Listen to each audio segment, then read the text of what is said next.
ओम नमो भगवते वासुदेवाय।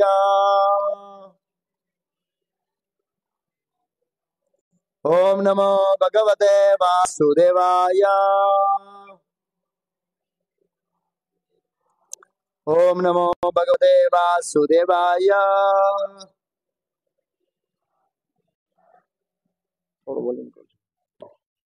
श्रीमद् भागवतम स्कंद 1 अध्याय 14।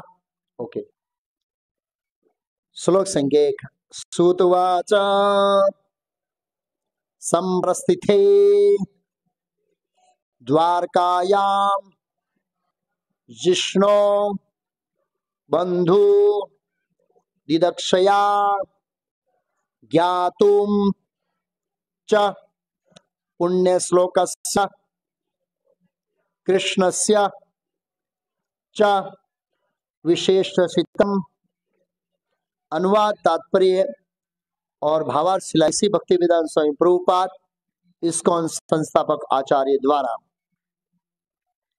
सुतवाच, सुत गोस्वामी ने कहा, संप्रसिद्धे जाकर द्वारकायाम द्वारका नगरी में जिष्णो अर्जुन बंधु मित्रों तथा संबंधियों से दिदक्षया मिलने के लिए, ज्ञातुम जानने के लिए, च भी पुण्य श्लोकस्य जिनका यश वैदिक स्तुतियों द्वारा गाया जाता है, कृष्णस्य भगवान कृष्ण का, च तथा विशेषितम अगला कार्यक्रम। श्री सुत गोस्वामी ने कहा, भगवान श्री कृष्ण तथा अन्य मित्रों को मिलने तथा भगवान से उनके अगले कार्यकलापों के विषय में जानने के लिए अर्जुन द्वारका गए। तात्पर्य, जैसा कि भगवद गीता में कहा गया है, भगवान इस पृथ्वी पर धर्मात्माओं की रक्षा करने तथा अधर्मियों का संहार करने के लिए अवतीर्ण हुए थे। अतएव कुरुक्षेत्र का युद्ध समाप्त होने तथा युधिष्ठिर महाराज का राज्य स्थापित हो जाने पर भगवान का कार्य पूर्ण हो चुका था। 5 पांडव और विशेष रूप से अर्जुन भगवान कृष्ण के सनातन संगी थे। अतएव कृष्ण से उनके अगले कार्यक्रम के विषय में जानने के लिए अर्जुन द्वारका गए।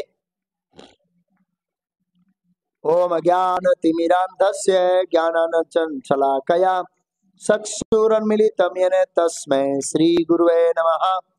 नमो विष्णुपादाय कृष्णपृष्ठाय भूतले श्रीमते भक्तिवेदांत स्वामिनिति नामिने। नमस्ते सारस्वते देवे गौरवाणी प्रचारिणे निर्विशेष शून्यवादी पाश्चात्य देशतारिणे। श्री कृष्ण चैतन्य प्रभु नित्यानंद श्री अद्वैत गदाधर शिवासादि गौर भक्तवृंद। हरे कृष्णा कृष्ण कृष्ण हरे हरे, हरे राम राम राम हरे हरे, हरे कृष्णा। तो हम लगातार श्रीमद् भागवतम के प्रथम स्कंद से चर्चा कर रहे हैं। पहले हम समझे कि कैसे भगवान कृष्ण श्री द्वारका गए और द्वारका जाने के बाद हस्तिनापुर में परीक्षित महाराज का जन्म हुआ और धृतराष्ट्र का गृह त्याग इत्यादि को हम समझे। आज 14वें अध्याय पर चर्चा करेंगे, जिसका शीर्षक है भगवान श्री कृष्ण का अंतर्धान होना। अर्थात भगवान, इस अध्याय में वर्णन आएगा कि किस तरह से भगवान श्री कृष्ण अंतर्धान हुए। सुत गोस्वामी कहते हैं, श्री सुतवास संप्रसिद्ध द्वारकायाम जिष्णु। जिष्णु अर्जुन का एक नाम जिष्णु है। अर्जुन के 10 नाम थे। और ये 10 नाम अर्जुन के 10 अलग अलग कार्यों से अलग अलग परिस्थितियों में अलग अलग समय के कारण पड़े हैं। महाभारत में वर्णन आता है कि जब उत्तर अर्जुन का सारथी बन के विराटनगर के युद्ध में जाता है तो अर्जुन के अस्त्र शस्त्र एक बहुत बड़े वट वृक्ष पर थे और अर्जुन ने उत्तर को वो लाने के लिए कहा। तो उत्तर ने पूछा ये शस्त्र किसके हैं? तो बोला ये पांडवों के हैं। पांडव है? पांडव बोला मैं अर्जुन हूँ। अर्जुन है? वॉल्यूम कर दो। बोला तुम अर्जुन नहीं हो सकता, अर्जुन ऐसा नहीं हो सकता। क्यों अर्जुन ऐसा नहीं हो सकता है? क्योंकि अर्जुन बहुत कीर्तिमान था उस समय, बहुत कीर्ति थी अर्जुन की उस समय। भगवान के जो भक्त होते हैं वो स्वाभाविक रूप से यशस्वी होते हैं, कीर्तिमान होते हैं, भगवान उनकी कीर्ति फैला देते हैं। आप देखिए शिला प्रभुपाद जिनका जन्म भारत में हुआ है, विदेश के कोने कोने में लोग प्रभुपाद जी को जानते नहीं, आदर के साथ क्या करें? पूजा करते हैं। पूजा ही नहीं, अपना जीवन समर्पित कर देते हैं। फॉरेनर लोगों को देखिए, जीवन समर्पित करके सब छोड़ काट के पूरे विष्णु कृष्ण में भक्ति फैला रहे हैं। इतनी कीर्ति प्रभुपाद जी ने दी। तो उन्होंने बोला तुम अर्जुन नहीं हो सकते। बोला अगर तुम अर्जुन हो तो अर्जुन के 10 नाम कैसे पढ़े, किस परिस्थिति में पढ़े, किस समय पढ़े, वो बताओ। तो अर्जुन ने बताया। तो उसके नाम था जिष्णु। संप्रसिद्ध द्वारका में जिष्णु किस लिए गया? बंधु दिदक्षया, 2 कारण से गया। हस्तिनापुर से अर्जुन द्वारका 2 कारण से गया। द्वारकायाम जिष्णु बंधु दिद्या, अपने मित्रों को देखने के लिए। अर्जुन भगवान कृष्ण का सनातन पार्षद होने के कारण स्वाभाविक रूप से उनसे अलग रहना उनके लिए बहुत कठिन था। तो अगले श्लोक में आएगा कितना समय अर्जुन रुका है, बताएंगे 7 महीना हो गया। न घर में कोई फोन है, न कोई कॉन्टेक्ट है। और अर्जुन के नहीं 3-3 4-4 पत्नियां थी भाई, एक थोड़ी थी सभी भाई महाभारत में। भीम की मेरे ख्याल से 18 थी या 9 थी समथिंग, ऐसे युधिष्ठिर महाराज की भी 3-4 पत्नियां थी ऐसे। तो इससे पता लगता है कि वो भगवान कृष्ण से कितना आसक्त था। इतना सारा परिवार का रखता हुआ तो 7 महीने तक परिवार का कोई संपर्क नहीं।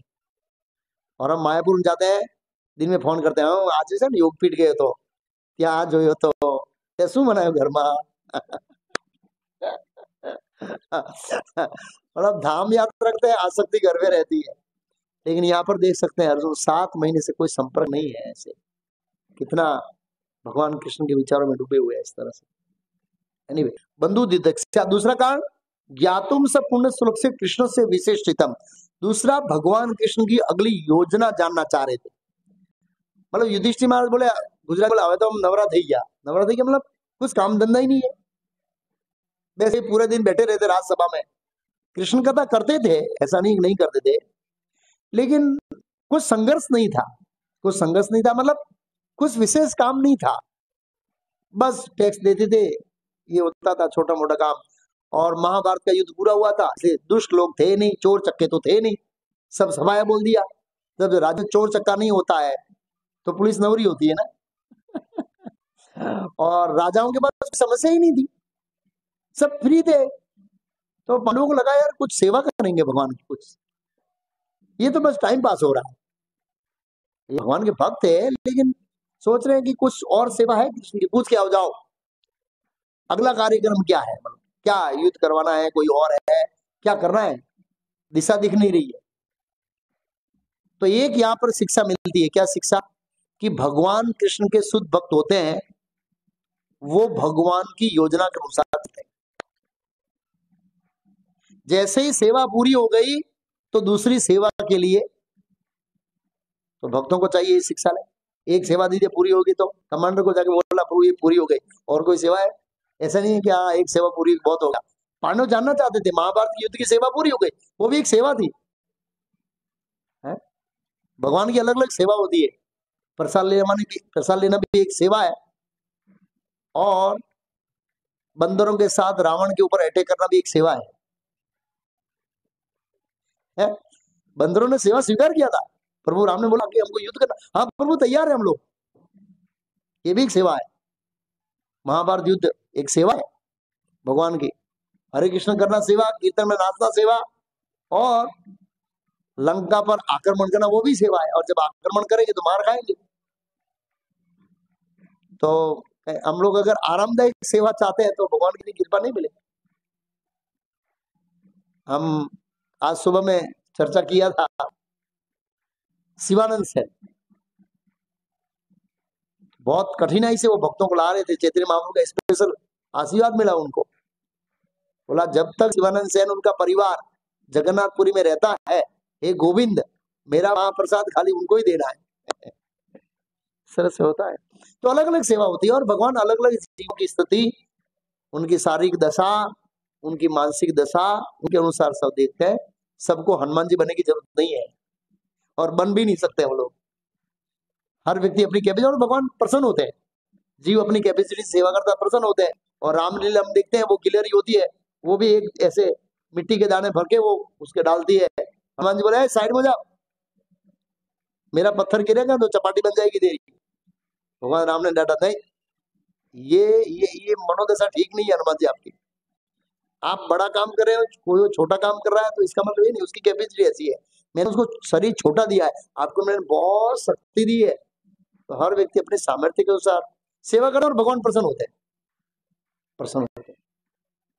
तो क्या तुम सब पुण्य श्लोक से कृष्ण से विशेषितम, भगवान की इच्छा जानने के लिए ये द्वारका गए। तो प्रभुपाद जी इस श्लोक में बता रहे हैं कि भगवत गीता में भगवान ने कहा है, यदा यदा धर्म से ग्लानि भवति भारत अभ्युत्थानम अधर्म से तदा आत्मानं सृजाम्यहम् परित्राणाय साधूनां विनाशाय सद्दुष्टानां धर्म संस्थापनार्थाय संभवामि युगे युगे। तो दुष्टों का विनाश हो गया है, धर्म की स्थापना गीता का वो हो गया है। भक्तों की दुष्ट मर गए तो भक्तों को परेशान नहीं करेगा, बराबर ना, सब कुछ हो गया है प्रभुपाद जी है। तो अतः कुरुक्षेत्र का युद्ध समाप्त होने, महाराज युधिष्ठिर का राज्य स्थापित होने पर भगवान का कार्य पूर्ण हो चुका है। पांचों पांडव और विशेष रूप से अर्जुन भगवान कृष्ण के सनातन संगीत है, इसलिए वो अगले कार्यक्रम जानने के लिए वहां गए कि हमको क्या करना है। तो भगवान इस दुनिया में अवतार लेते हैं विशेष करके। भगवान ने वैसे नॉर्मली 3 कार्य बताए, उसमें से प्रधान है परित्राणाम साधूनाम, साधुओं की रक्षा करना, ये प्रधान कार्य भगवान। बाकी का तो भगवान ऊपर बैठे बैठे कर सकते हैं। भगवान साधुओं का रक्षा भी ऊपर बैठे बैठे कर सकते हैं। मान लो कोई भक्त को ऐसे तलवार लेके मार के आ रहा है तो भगवान उसको हाथ को पैरालिसिस कर देंगे, तलवार नहीं मार सकता है, वो ऊपर बैठे बैठे कर सकते हैं। तो फिर क्यों आते हैं भगवान? तीनों कार्य ऊपर बैठे बैठे कर सकते हैं। वो इसलिए आते हैं कि हमारा भगवान के प्रति स्नेह बढ़े। क्या बढ़े? जैसे मैं आपको एक उदाहरण दूं, मान लो हम लोग जंगल में जा रहे हैं, क्या कर रहे हैं, जंगल में जा रहे हैं और सिंह ने हमारे ऊपर आक्रमण किया है और कोई अदृश्य शक्ति ने सिंह को मार दिया है, तो हम क्या कहेंगे? हे निराकार ब्रह्म जो भी है, हे प्रभु, हे ईश्वर जो भी है, तुमने मेरी क्या किया? उसी जगह कोई व्यक्ति ने व्यक्तिगत रूप के आकर हमको बचाया होता, तो हम आजीवन उसके क्या हो जाते? ऋणी हो जाते। होते नहीं होते? मान लो व्यक्ति आया, भगवान नहीं आया, एक पॉइंट है, कोई व्यक्ति आया और उसने सिंह ने हमारे ऊपर आक्रमण किया और उसको सिंह ने फाड़ दिया, या गोली मारी के, बाण मारा के, तीर मारा के, तलवार जो भी है, हमको बचाया, आजीवन हमको याद करेंगे, यार इसने मेरे प्राण बचाए थे। क्या बताए? और उस व्यक्ति का उसके प्रति स्नेह स्वाभाविक उत्पन्न होगा। ऐसे ही भगवान अवतार लेकर व्यक्तिगत रूप से रक्षा करके हमारा उनके प्रति क्या उत्पन्न करना चाहते हैं? स्नेह। परोक्ष रूप से भगवान हमारा भला करते स्नेह उत्पन्न होता ही नहीं है। भगवान हर रोज हमारा भला करते हैं, लेकिन स्नेह कहां उत्पन्न होता है? मान लो आपका बिजली का बिल 10,000 आया है, आपके पास पैसा नहीं है और कोई भर देगा तो स्नेह होगा कि नहीं होगा? लेकिन भगवान रोज बिजली का बिल भरते हैं हमारा। सूर्य का कोई बिल देता है? सूर्य का हाथ खड़ा कीजिए, नहीं देता है। हवा, पानी तो ठीक है 1-2 घंटा चलेगा, और वायुदेव बोल दे मैं घंटे का $10 लूंगा, तो क्या करेंगे? अब इतना सारा बिल भगवान भरते हैं और हमारी कोई कोई सहानुभूति नहीं है। क्यों? प्रत्यक्ष दिखते नहीं इसलिए। अब वो तो छोड़ो, हम खाने खाने के लिए, भोजन करने के लिए कृष्ण के ऊपर डिपेंड है। पता आपको कैसे?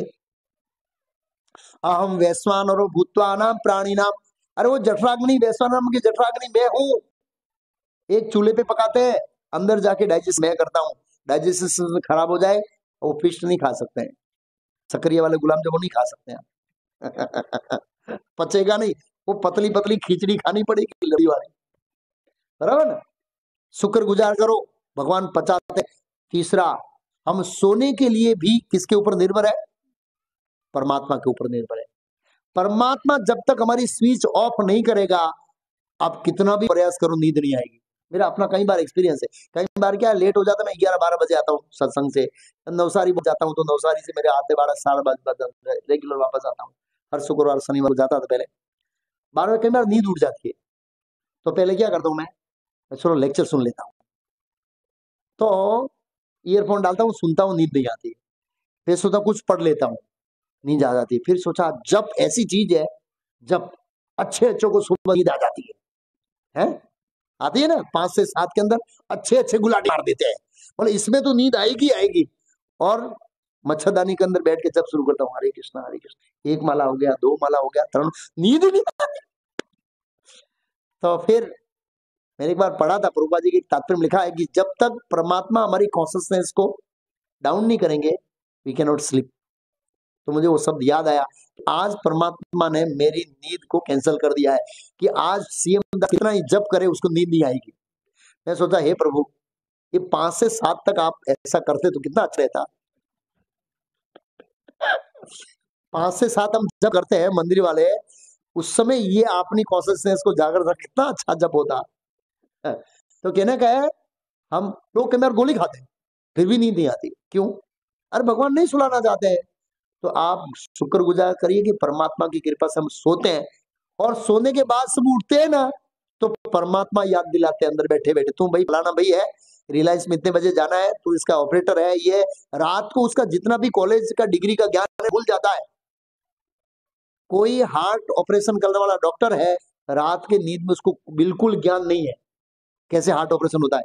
ज्ञान होता है, सुबह उठता है उसका ज्ञान रिवील होता है, हाँ मैं डॉक्टर हूँ, ये करना है, ये करना है।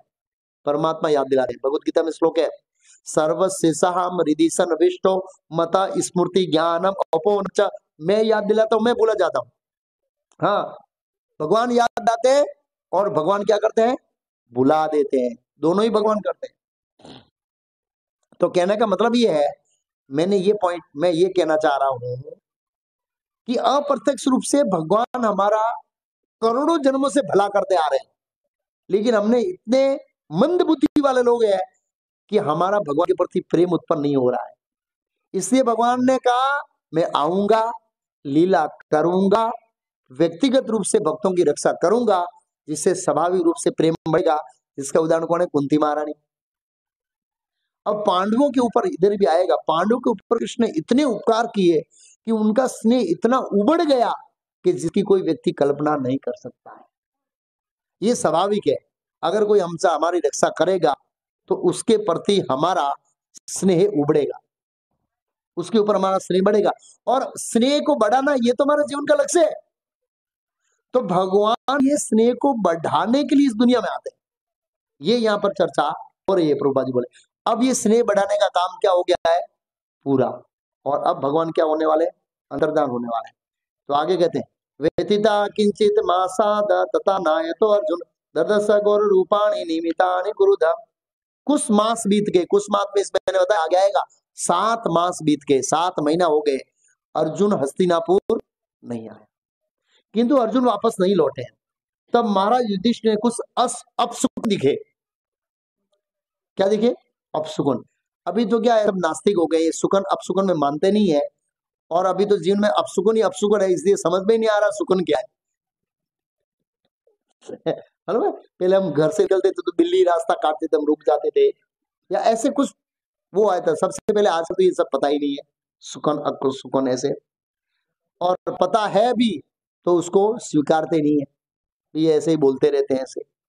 इनका काम धंधा ऐसा है, बिलीव नहीं करते हैं ये आधुनिक शिक्षण के कारण। और दूसरा अपशकन, ही अपशकन है तो सपन सकन क्या है पता नहीं है। युधिष्ठिर महाराज ने देखे अपने आप में अचानक भयानक थे वो अपशकन, बहुत खतरनाक अपशकन देखे। तो युधिष्ठिर महाराज को लगा कि कोई बहुत बड़ी दुर्घटना घटने वाली है, तो ये शकुनों को जानना चाहिए।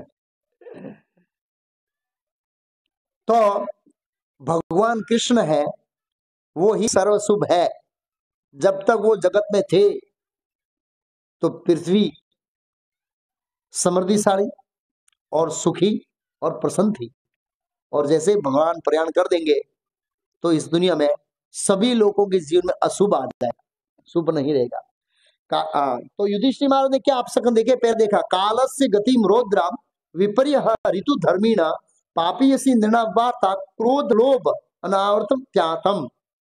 उन्होंने सबसे पहला कालस्य गतिम रौद्राम, काल की गति बदल गई है। किसकी गति बदल गई है? काल की गति, पहला लक्षण देखा, काल की गति बदल गई है। दूसरा क्या देखा उन्होंने? ये अचानक भयानक था, काल की गति बदल गई है। दूसरा देखा विपर्य ऋतु धर्मीण, ऋतु बदल गई है। ऋतु बदलने का मतलब क्या है? बारिश के सीजन में गर्मी होती है और ठंडी के सीजन में बारिश पड़ती है, और अभी हम ये देख रहे हैं सब। कोई बोले आ गई है, थोड़ा दिन में बारिश आने वाली है, हाँ ऐसे। और हम देखते हैं मई के अंदर अभी 2-3 साल से वो आता है क्या? चक्रवात, समुद्र में तूफान। ये क्या है? ऋतु धर्मीण, ये कलयुग की भविष्यवाणी है। और ज्यादातर जो बारिश होती है वो फसल पकने की तैयारी होती है, धूम पड़ती है, सब कुछ सर्वनाश कर देती है।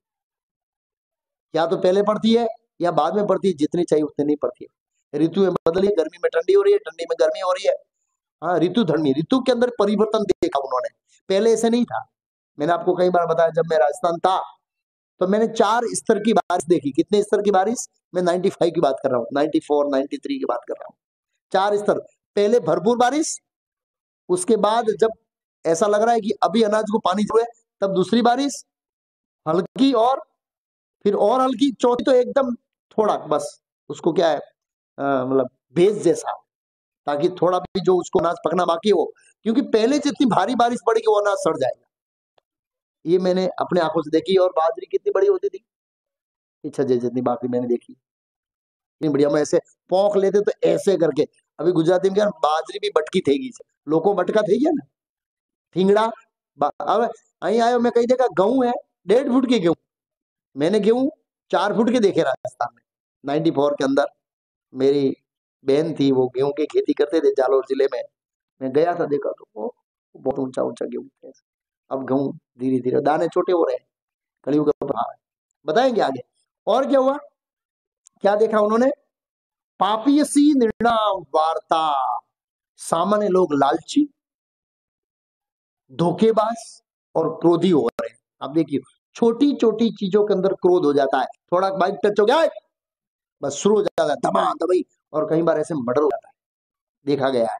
इसने इसको थप्पड़ मारी, भारी पार्टी निकली, 2-4 गुंडों को लाएगा, उसको पिटाई करेगा, उसको पता नहीं ये भी भारी पार्टी है, उससे बड़े गुंडे लाएगा, उसको कमर करा देगा। ऐसा विद्यानगर में एक घटना, सत्य घटना घटी। एक बाइक क्रॉस के कारण बोला चाली हुई, लास्ट में एक मर्डर हो गया। ये सत्य घटना है, और हम देख रहे हैं ऐसा होता है पेपरों में, छोटी छोटी बातों के अंदर। तो लोग लालची, क्रोधी, धोखेबाज, ये धोखा इतना चल रहा है, आगे आएगा ये धोखा कहां से, जिसको कल्पना नहीं कर सकते। वे देख रहे थे कि सभी जीविका के अनुचित साधन अपना रहे हैं। पहले जीविका के साधन क्या थे? ब्राह्मण, क्षत्रिय, वैश्य, शूद्र। अब उन्होंने जीविका के, जीवन जीने के अनुचित साधन, अनुचित साधन मतलब शास्त्र के विरुद्ध जिसका वर्णन किया है, वो सद सावध अपना रहे, ये उन्हें देखे। तो ये सब किसके लक्षण है बताए? कलयुग के लक्षणों का वर्णन कर रहे हैं। ये उनके राज्य में अभी प्रवेश नहीं हुए, लेकिन युधिष्ठिर महाराज धर्मात्मा होने के कारण उनको अपशकन अपनी दिव्य दृष्टि से वो देख रहे थे। देखो याद रखना, ये जो पांडव है भगवान कृष्ण के भक्त है, अर्जुन इत्यादि, प्रभुपाद लिखा पहले राजा लोग शारीरिक रूप से शक्तिशाली होते थे, उनका मन भी दिव्य होता था कई बार शुद्ध भक्त का। भागवत 10 में इसमें कथा दी है। कि वो मन से जान लेते थे ये घटना कहां, उसको जानने की जरूरत नहीं है, उनके राज्य में कोई गड़बड़ हो रही है, मन से जान लेते थे। ऐसी सत्य घटना है। अर्जुन द्वारका में गया, मैं बता दे, ये टॉपिक साइड में होगा, लेकिन ये बताता हूं कि अर्जुन जैसे भक्त है, ये मन से पूरे ब्रह्मांड में क्या हो रहा है वो जान सकता है, बैठा कहीं भी है, पूरे ब्रह्मांड में कहा हुआ जान सकता है। वो सत्य घटना बताऊं। अर्जुन द्वारका में गया, एक दिन राजसभा के अंदर एक ब्राह्मण आया और भगवान को अनाप शनाप बोलने लगा कि आपकी उपस्थिति में मैं जिंदा हूं और मेरा बेटा मर जाता है, मेरा दोष आपका है। यस। और ऐसा एक नागरिक गया था राम सभा में, आपको पता है, राम को दोष दिया था, आपके राज्य में कुछ गड़बड़ है, मैं जिंदा हूं, मेरा बेटा मर गया है। भगवान राम ने कहा हाँ हो सकता है, मैं इसका तपस्या करता हूं। और भगवान ने ढूंढा तो एक शूद्र तपस्या कर रहा था, सीधा गला काट दिया। भगवान राम ने स्वीकार किया, ऐसे ही कृष्ण ने स्वीकार किया। कृष्ण कुछ बोले नहीं, लेकिन वो भगवान को ब्राह्मण अनाप शनाप बोल रहा था। आज हम ऐसे पुलिस वालों को बोलेंगे, राजा को बोलेंगे, जेल में डाल देंगे। युग बदल गया है। पहले राजा स्वीकार, हो सकता है, भगवान राम ने स्वीकार किया, हो सकता है, तुरंत जाके वो शूद्र का वध कर दिया। क्योंकि सतयुग के अंदर, त्रेता युग के अंदर शूद्रों को तपस्या करने की अनुमति नहीं थी, उनको शुद्धिकरण से, वो अपना स्थिति से शुद्धिकरण होने की प्रोसेस थी, ऐसी अलग अलग। क्योंकि अगर उसमें तपस्या करते और वरदान मिलता तो दूर क्यों करते, इसलिए वो अनुमति नहीं थी। ओके, तो ये ब्राह्मण अनाप शनाप बोल रहा था और अर्जुन को सहन नहीं हुआ। भाई स्वाभाविक है, कोई भगवान को बोलेगा तो थोड़ा सहन होगा। अर्जुन भाई, मैं कृष्ण को ऐसे मत बोलो, मैं तुम्हारी रक्षा करूंगा। तो उन्होंने कहा, किसे, ब्राह्मण ने, देख भाई, उनको पता ये भगवान है, ये महान व्यक्ति बैठे हैं, बलराम बैठे हैं, शाम बैठे हैं, प्रद्युम्न बैठे हैं, हमने गुजराती को तू दौड़ आयो ना थईस, गुजराती गुजराती से अर्जुन को समझाया। अर्जुन ने बोला आपके बच्चे की रक्षा करना मेरी जवाबदारी, चलो। तो उनकी पत्नी गर्भवती हुई, जैसे ही बच्चा जन्म लेता है गायब हो जाता है, जन्म लेता है गायब हो जाता है। और अर्जुन ने प्रतिज्ञा लिया और समय आया वो बच्चे का जन्म होने का। अर्जुन गया, अपने मंत्रों तंत्रों से पूरे घर को कवच से बांध दिया कि उसमें इतना भी कुछ सूक्ष्म आत्मा भी नहीं निकल सकती, ऐसा कवच मंत्रों से और अस्त्रों शस्त्रों से घर को बांध दिया। फिर भी जन्मते ही बच्चा गायब हो गया, रोया, जना और गायब हो गया। तो फिर भागवत में लिखा है कि अर्जुन ने वहां खड़े खड़े 14 लोकों के अंदर बच्चों को ढूंढ लिया, कहीं नहीं मिला। जनल हो गया, तपल हो गया, पाताल गया, रसातल गया, नरक गया, पूरे भूमंडल में घुमा, स्वर्ग गया, ब्रह्मलोक तक गया अर्जुन, वहां खड़े खड़े। कैसे? मन से फाट फाट स्कैनिंग कर दिया उसने। क्यों? भगवान ने अर्जुन की ऐसी शक्ति दी थी। मैं ये बताऊं, ये जो राजा थे युधिष्ठिर से महाराज, ये दिव्य शक्ति से पूरी थे और वो अपनी दिव्य शक्ति से कलयुग में आने वाली अशुभ घटनाओं को देख सकते थे। तो वो अशुकन अपनी दिव्य दृष्टि से देखा। युधिष्ठिर के राज्य में ये प्रैक्टिकल हुई नहीं थी घटनाएं, लेकिन वो दिव्य दृष्टि से देख रहे थे। ये मैंने समझाने के लिए अर्जुन का उदाहरण दिया। फिर क्या हुआ? अब बच्चा नहीं मिला तो अर्जुन की प्रतिज्ञा थी अग्नि समाज, अग्नि जाने का, भगवान हाथ पकड़ा, चल भाई मेरे साथ। भगवान ले गए सिरोदक से विष्णु के पास, वो बच्चा निकला। किसके पास? क्यों ले गए थे भगवान सिरोदक से विष्णु, क्यों ले गए? बोले मैं कृष्ण का दर्शन करना चाहता हूं। विष्णु भी कृष्ण से आकर्षित होते हैं, ये घटना ये बताना चाहते हैं। पूरा ये झमेला इसलिए हुआ, ये समझाने के लिए। भागवत 10 में इसका वर्णन है। तो युधिष्ठिर महाराज ने अपनी दिव्य दृष्टि देखा। तो फिर क्या हुआ आगे? क्या क्या क्या क्या देखा? निमितानि अति अरिष्टानि काले तु अनुगते नृणाम। हाँ, लोभ आदि अधर्म प्रकृति दृष्ट्वा वास अनुजम नृप। कालक्रम ऐसा हुआ कि लोग लोभ क्रोध गर्व आदि के अभ्यस्त हो गए। मतलब उनको ये काम क्रोध मोह लोभ ये नॉर्मल लगा, उसको नॉर्मल। भाई आज से 50 साल पहले, अंग्रेजों से आने से पहले, अंग्रेजों में कोई चाय पीता था तो तू चाय पीता, कैसा बेटी चाय पीता, लोग धिक्कारते थे। 25-30 साल पहले कोई दारू पीता है तो धिक्कारते थे, अरे तो दारू पीता है, ये तो गया गुजरा है। और आज तू दारू नहीं पीता, कैसा व्यक्ति है, बिछड़ा हुआ व्यक्ति है, तो पार्टी में नहीं जाता, 31 महीने नहीं मनाता, ये नहीं करता है, वो नहीं करता। ऐसा लगता है कि वो सामने वाला ऐसा लग रहा है यार मैं गलत हूँ। ये कि मैं बिछड़ा हुआ तो नहीं हूं, मैं गया गुजरा नहीं हूं, ऐसा हो गया है, पाप करना नॉर्मल हो गया है। मेरे जो शिक्षा गुरु से जय धर्मदास, डॉक्टर जय धर्मदास, जहाँ लेक्चर देते वो अमेरिका, मतलब उनके सब परिवार शिफ्ट हो गया, बोला मैं वहां प्रचार करूंगा, तो रिटायर थे, वो गए तो वहां पर वो विदेशी पड़ोस वाले बोलते हैं, अब ये तो 45 साल की उम्र वाले थे उस समय, you have only one wife, आप कैसे व्यक्ति, आपकी एक ही वाइफ है। और आजकल सीरियलों में ऐसा दिखाया जाता है, 2 4 रखो ऐसे। तो ये सब मॉडर्न संस्कृति, संस्कृति नहीं बोल सकेंगे, दूषण का प्रभाव है कि व्यक्ति पाप करने के अभ्यस्त हो गए, चोरी करने के अभ्यस्त होते हैं, लोगों को धोखा देने के लिए उनका अभ्यास हो गया है, लूटना ही उनका काम है, बिजनेस में धोखा। मैंने आपको बताया एक उदाहरण, मैं 96 से 2004 तक मैंने राधा गिरधारी का राजभोग प्रसाद बनाया, तो मैं घी परचेस करता था। तो पहले घी अच्छा आता था, 1 2 महीना लगता है वो अच्छा आदमी घी अच्छा देगा, दूसरे महीने 1 किलो डालडा डालता था नीचे, पता ही नहीं लगता, तीसरे महीने 2 किलो डालडा, चौथे महीने हर महीने 1 किलो डालडा ऐलता गया, और 15 महीने के बाद पूरा पूरा डबल डालडा खा। तो बोला यार ये कैसा है, लोग भगवान को धोखा देने में भी कोई शर्म नहीं है। थोड़े दिन पहले मैं नवसारी आया था, तो बोला मैं बोल सीसीटीवी लगाया, किसके ऊपर, दान पेटी के ऊपर, क्यों, बोला लोग दान पेटी में चोरी कर ले। अरे दान पेटी की बात छोड़ो, मैं विद्यानगर की बात कर रहा था मुरलीधर बाबू से, जब मैंने इसको ज्वाइंट किया तो जाली लगाई ऐसे, भगवान के आगे लॉक करके रखते भगवान को, क्यों, क्योंकि उसमें मैंने ज्वाइन किया तब इसको 2 लोग थे, कितने लोग, एक नारायण भट्टदास और एक घनचिन कृष्णदास, एक कुकिंग करा, एक बाजार में जाता है, मंदिर में कोई नहीं आता है, और भगवान की जो बंसी होती है चांदी की उठा के लेके चला जाता है। 4 बार बंसी चोरी हो गई, भगवान बोले हे प्रभु, प्रभु किसको बोलेंगे वो तो, लेकिन भगवान सोचेंगे ये कैसा युग आ गया है, लोग मेरे को बंसी बनाने दिए।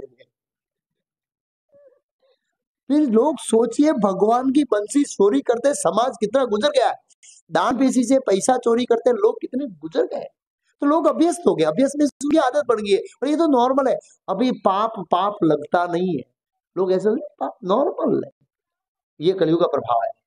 महाराज युधिष्ठिर इन सबको को देखकर अपने छोटे भाई से पूछा, हाँ सॉरी एक और हुआ, और क्या क्या हुआ, बहुत अच्छा है, ये अभी व्यवहारिक आएगा।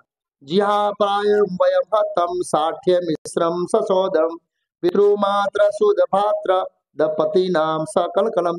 सारे सामान्य लेन देन, यहाँ तक कि मित्रों के बीच व्यवहार तक कपट के कारण दूषित हो गए, सब कपट, व्यापार में कपट, मित्रता में कपट, संबंध के अंदर कपट, सब जगह कपट। आज आदमी सोचता है विश्वास रखो तो किसके ऊपर रखो, लोग शादी करते हैं पूरा जीवन साथ में काटना है, विश्वास होना चाहिए ना, किसी को पति पत्नी को विश्वास नहीं है, और उसका प्रूफ क्या है, क्या कैसे साबित करोगे कि पति पत्नी को विश्वास नहीं है, कोर्ट मैरिज, कोर्ट में जाते हैं, क्यों, बोला ये साक्षी रहेगा, और इसको ये भगा देगा तो 25 लाख मिलेगा मेरे को, छूटा चढ़ा देगा, तो न पत्नी को विश्वास है न पति को विश्वास है, इसलिए कोर्ट मैरिज। यस, वेदिक काल में कोर्ट मैरिज नहीं था, बस जीवन समर्पित किया, इसको पूरा विश्वास है उसको पूरा विश्वास है, गाड़ी चलती, यहाँ लिखा सारे सामान्य लेन देन, यहाँ तक कि मित्रों के बीच व्यवहार तक कपट कारण दूषित हो गए। पारिवारिक मामलों में पिता माता पुत्रों के बीच, शुभ चिंतकों के बीच, भाई भाई के बीच सदैव गलतफहमी और झगड़ा, और हम देख रहे हैं आजकल झगड़ा, जमीनों का झगड़ा इतना खलता है, मुझे ही पता है, भाइयों भाइयों के बीच। अभी क्या है, वो बहनों का राइट आ गया है ना अंदर, जब तक बहन सही नहीं करेगी अब जमीन बेच नहीं सकते हैं। मैंने ऐसे बहुत सारी जमीनें ली है जिसमें इतना झगड़ा है भाई बहनों का, मैं सुनाऊंगा तो आप हैरान हो जाएंगे, लोग ऐसे भी करते हैं। यस, सत्य घटना बता रहा हूँ, बहुत झगड़ा, एक भाई बहन बात करने के लिए तैयार नहीं, आप सोचिए, कट्टर दुश्मन बन गए। एक बार हमारे एक जमीन का दस्तावेज हुआ, आप सोच सकते हैं 5 बार दस्तावेज कैंसिल हुआ, भाइयों बहनों की जगह कहा आपस में, उस जमीन में तुमने इतने रुपये लिए थे वो दे दे, बाद में सही करूंगी, हम पटाखा लाते हैं, महाराज आपसे कोई प्रॉब्लम नहीं, इससे प्रॉब्लम है मुझे, महाराज आपसे कोई, फिर वकील ने उसको डाटा, देख तुमने थोड़ा पैसा ले लिया एडवांस में, अब सही कर दे नहीं तो जेल में डाल दूंगा। हाँ, फिर डर गया तो फिर उसने सही किया, 5 बार, इतने झगड़े रजिस्ट्रार के सामने आने के बाद, आप सोचिए, हम अंदर झगड़ते हैं, महाराज आपको कोई प्रॉब्लम नहीं है, इससे प्रॉब्लम है, किसी का जमता ही नहीं अंदर, बहुत देखा गया इसमें। तो यहाँ पर लिखा पारिवारिक मामलों में पिता माता पुत्रों के बीच, शुभ चिंतन के बीच, भाई भाई के बीच सदैव गलत होती, यहाँ तक कि पति पत्नी के बीच भी सदैव तनाव झगड़ा होता रहता है। क्या ये गलत लिखा है? माताओं बोलिए, प्रभु जी बोलिए, घर में झगड़ा होता है नहीं होता है? होता है, कलयुग के लक्षण है। ऐसे नहीं बोला है युधिष्ठिर महाराज ने। गलत फहमी मतलब डाउट, एक दूसरे के ऊपर शंका होती है, और फिर शंकाओं से प्रेम का संबंध क्या करता है? टूटता है। वो टूट के इतना लंबा हो जाता है, बिना कारण के शंका करने के कारण कई बार तलाक पर आ जाता है। ऐसे देखा गया है समाज के अंदर, छोटी छोटी बातों के अंदर झगड़ा। मैंने कई बार हमारे कली पुराण है, हमारा रामगति दास कली पुराण में कुछ समाचार भेजते हैं, तो एक बार समाचार आया राजकोट के अंदर तलाक हुआ, उसका कारण क्या था? अभी भी वो पेपर में चिट्ठी आई, तो मेरे व्हाट्सएप में पड़ी होगी। कारण ये था कि पत्नी ने कहा कि आप ये पाव भाजी लाना बटर के अंदर, और वो ले आए तेल में। बोला नहीं चाहिए, डाइवोर्स हो गया। इतना सस्ता, मैं सत्य कथा बता रहा हूं। दूसरा, हमारे एक भक्त है मोबासा में थे, पटेल परिवार से हो, पटेल परिवार में गुजरात में समृद्ध, उस परिवार की एक सत्य घटना बता रहा हूँ। वो शादी करने आए, और वो शादी में अटेंड करने के लिए, और वापस जाने से पहले डाइवोर्स हो गया। कैसे हुआ बताए? शादी हुई 4 दिन के बाद दोनों ने फिक्स किया कि हम फिल्म देखने जाएंगे। भक्त की बात नहीं कर रहा, वो भक्त जो था वो तो दीक्षित भक्त, लेक्चर देता, वो भागवत लेक्चर में उसने वो घटना बताई कि जिस काम के लिए आया था उसका ऐसा हो गया। वो बोला है समाज कितनी हद तक गिर गया है। तो उन्होंने बोला ये 7-8 दिन के बाद वो एक आनंद की टॉकीज में टिकट बुक आई, 6 से 9 का कुछ शो था। हस्बैंड ने बोला तैयार रहना, मैं आऊंगा, वो जॉब से छूट के समय नहीं रहेगा, तैयार रहना, फटाफट निकल जाएंगे हम लोग, शो शुरू हो जाएगा।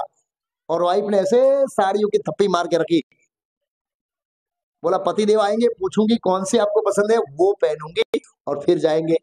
पतिदेव आए, तैयार नहीं है, बोला नहीं आपका इंतजार कर रही हूँ, इसमें से आपको कौन सी साड़ी? अरे तारे जे पेरी पहन।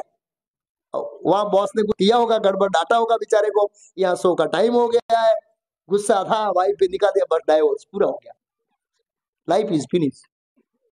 ये युधिष्ठिर महाराज ऐसे ही नहीं है। हम देख रहे हैं ये तलाक। अब हूँ गुजरात में आया, तारे खबर पड़ी कि हारा छेड़ा छूटा भी था છે, देखो खाली आ तो जोड़ा है, क्योंकि जब तक मैं राजस्थान में था तब तक मैंने ये तलाक नहीं देखा है, नहीं देखा है। चाणक्य पंडित ने कहा ये पत्नी पत्नी के झगड़े को बहुत ज्यादा गंभीरता से नहीं लेना चाहिए, ये झगड़े बकरे की तरह होते हैं, बकरे लड़ते हैं ऐसे जोरदार, और उसका ग्वाला तो दोनों साथ में घास खाते। तो ये पति पत्नी के झगड़े को कभी गंभीर नहीं लेना, ये सब चाणक्य पंडित नीति शास्त्र में बताया है। तो युधिष्ठिर महाराज ने अपशकुन देखा, और युधिष्ठिर महाराज क्या बोला? भीम को बोला, युधिष्ठिर उवाच संप्रसितो द्वारकायां विष्णुदिदक्षा ज्ञातुं पुनः स्वस्य कृष्णस्य विशेषिता गता सप्तधूना मासा भीमसेन तवाजु नायंतिक से तो विदेशा। ये गया है 7 महीने बीत गए, अर्जुन वापस नहीं आया है, हो न हो गड़बड़ है कहीं। ये अपशकुन बताते हैं कि बहुत बड़ी दुर्घटना घटने वाली। क्या वे अपनी मृत्यु की लीला को छोड़ने जा रहे? जैसा कि नारद जी ने बताया था, नारद जी ने कैसे बताया पिछले अध्याय में, कि भाई भगवान की योजना के अनुसार चलो, जब तक भगवान इस दुनिया में है तब तक वेट करो, उसके बाद सोचना। उन्होंने इंडिकेशन दे दिया था कि कृष्ण अब प्रयाण करने वाले हैं, अप्रत्यक्ष रूप से बोल दिया था। तो उनको लगा कि ऐसा लग रहा है कि कृष्ण चले तो नहीं गए, उनका डाउट वही निकलेगा जो उनको बताया था। ये श्याम समुदौराज्यम द्वारा प्राकुल प्रजा आसनम पत्नियों विजयो लोकाशयद गुणात। अब युधिष्ठिर महाराज याद कर रहे हैं कि हमारी जो यश और कीर्ति है वो किसके कारण है? कृष्ण क्या बोले? केवल उन्हीं की कृपा से, ये नाम जिससे संपदो राज्यम, जम्बूद्वीप का आधिपत्य। किस आधिपत्य? जम्बूद्वीप बहुत बड़ा है, 1 लाख योजन है, 13 लाख किलोमीटर लंबा है। कितना लंबा है? ये कॉर्नर से ये कॉर्नर तक 13 लाख किलोमीटर, ये कॉर्नर से ये कॉर्नर 13 लाख किलोमीटर। इतने बड़े जम्बूद्वीप के राजा थे, ये पृथ्वी तो उसके सामने बहुत छोटी जैसी है। हाँ, राज्य द्वारा, द्वारा का मतलब क्या लिखा है?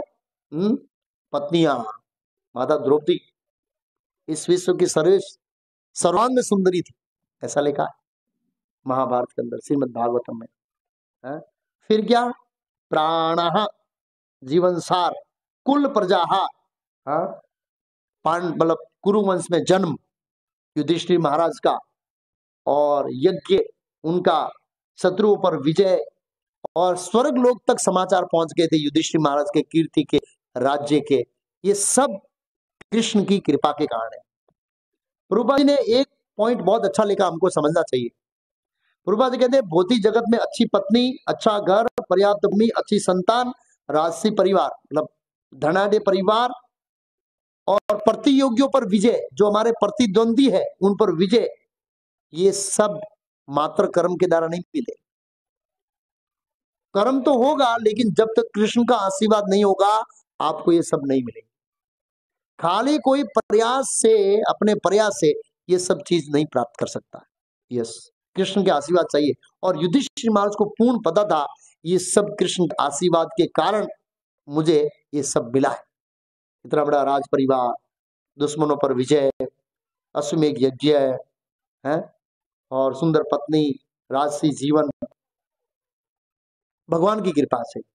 ये हमें ध्यान रखना चाहिए। ओ भगवद गीता में श्लोक से, पंचेतानि महाबाहो कारणानिंदो में सांख्यं कृतांते। सांख्य सिद्धांत के अनुसार कोई भी चीज को करने के लिए 5 कारण होते हैं। कोई भी सफलता के 5 राज है, उसमें लिखा लास्ट देवम, परमात्मा का सैंक्शन। कोई व्यक्ति कितनी भी इस समाज के अंदर प्रभुपाद जी बोलते हैं ना, आधुनिक युग में एक ही पुरुषार्थ सर्वश्रेष्ठ है। पुरुषार्थ सर्वश्रेष्ठ नहीं है। माँ भागवत के अंदर एक कथा है, लोग बोलते हैं आप मेहनत करो भगवान फल देंगे। जरूर नहीं देंगे। भगवान बंधे हुए नहीं, भगवान कैंसिल कर सकते हैं, जा कैंसिल नहीं दे रहे। और भगवान एक व्यक्ति का कैंसिल कर दिया था फल। किसका किया था? भागवत ऐसी कथा याद आई जिसका फल कैंसिल कर दिया? याद कीजिए। लास्ट ईयर मैंने बोला था उधर बैठकर, नहीं ऊपर बैठकर बोला था उससे पहले इधर बैठकर बोला, अभी इधर हो गया। समुद्र मंथन, देवताओं और असुरों ने समान रूप से श्रम किया था कि नहीं किया? समान रूप से। भगवान ने देवता पर चौकड़ी मार दिया, इसको अमृत नहीं देना, सॉरी असुरों पर चौकड़ी मार दिया, इसको नहीं देना है, खाली देवताओं को देना है। भगवान कैसे कर सकते हैं? और भगवान जिसने बिल्कुल कुछ भी कर्म नहीं किया है उसको सब कुछ दे सकते हैं, बिना किए फल दे सकते हैं, और कर्म किए हुए तो फल को कैंसिल कर सकते हैं। यस, भगवान किसी की आयु को घटा सकते हैं, किसी की आयु को क्या कर सकते हैं? मैंने उदाहरण दिया, किसकी बढ़ाई किसकी घटाई? अजामिल की बढ़ाई, अजामिल की आयु से पूरी हो गई। कैसे पता लगा आयु से पूरी हो गई? अरे परसों तो बताया, यमदूत आ गए थे ना। तो यमदूत कब आएंगे भाई? जब उनको चिट्ठी दिया जाएगा इस आयु से पूरा हो गया तब आएंगे, ऐसे नहीं आएंगे। तो यमराज ने उसको चिट्ठी दिया था, ये एड्रेस है, ये नाम है, ये रूप है, ये रंग है, ये उसके कार्य है, जाओ पकड़ के ले आओ। आयु से पूरा हो गया और 20 साल एक्सटेंड कर दिया, और हरिद्वार गया, भक्ति किया और गया। और भगवान ने आयु किसकी छीन ली? महाभारत में योद्धाओं की, अर्जुन आगे बताएगा। ये सब योद्धा दीर्घजीवी थे। महाभारत में लिखा है कि द्रोणाचार्य के हाथ में जब तक अस्त्र है इस दुनिया का कोई व्यक्ति उनको नहीं मार सकता, देवता भी नहीं मारते, ऐसा बताया। यस, इसलिए द्रोणाचार्य ने एक ऐसा अस्त्र दिया अर्जुन को जिससे वो वध कर सकता है।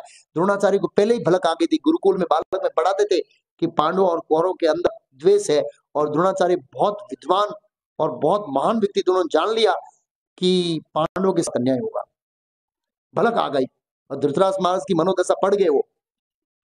इसलिए उन्होंने ऐसा अस्त्र दिया। तो द्रोणाचार्य को पता था कि मैं अन्न किसका खा रहा हूं? कौरवों का, मुझे बाई फोर्स उसका पक्ष लेना पड़ेगा, इसलिए उन्होंने पहले से ही दे दिया। इतने उदार गुरु थे वैदिक काल में, सोचिए आप। और महाभारत में वर्णन है, जब युधिष्ठिर महाराज आशीर्वाद लेने गए द्रोणाचार्य से, द्रोणाचार्य ने संदेश दिया अर्जुन के लिए, अर्जुन को बोल देना अगर उसने मुझे गुरु के रूप में देखा तो मेरा शिष्य नहीं है।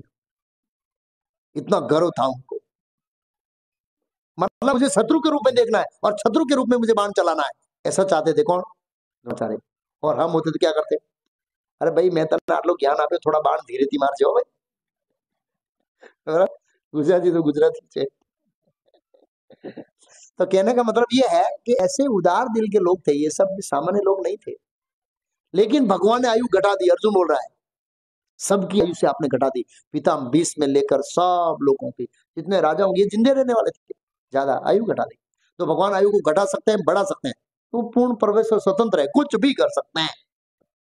तो यहाँ पर लिखा है ये सब भगवान की कृपा के कारण, इसलिए हमारे पास अगर ये ऐश्वर्य है तो हमें भगवान की कृपा समझना चाहिए। फिर उन्होंने कुछ अपशुकन देखे, कुछ प्रकृति में थे, कुछ पशुओं में थे, कुछ मानवों में थे, ऐसे अलग अलग देखे। तो क्या क्या देखी उन्होंने? आपदाएं देखी, जो भविष्य की खतरा दे, देवी आपदाएं ऐसी आती है ना। क्या क्या आपदाएं थी?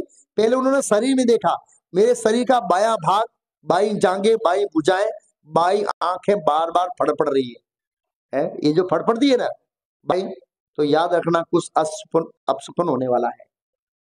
पहला अपने शरीर में देखा। फिर उन्होंने क्या देखा आगे? भीम देखो, सियारन पशु, सियारन है वो किस तरह उगते हुए सूर्य को देखकर, सियारन सूर्य को देख रही थी और अग्नि उगल रही थी, उसको सूर्य को सामने देखकर गुस्से हो रही थी, अग्नि उगल रही। और कुत्ता निर्भय होकर भूख रहा था। अलग अलग लक्षण है अलग अलग पशुओं के अंदर, प्रकृति ने सेट किए अपशकुन के। फिर क्या देखा? अब गाय जैसे उपयोगी पशु मेरी बाई ओर से जा रहे हैं, बाई ओर से निकले जा रहे हैं। गधे जैसे निम्न पशु मेरी प्रदक्षिणा कर रहे हैं, गध परिक्रमा करता है, हाँ, तो समझना अपशुकन है, ये सब अपशुकन है।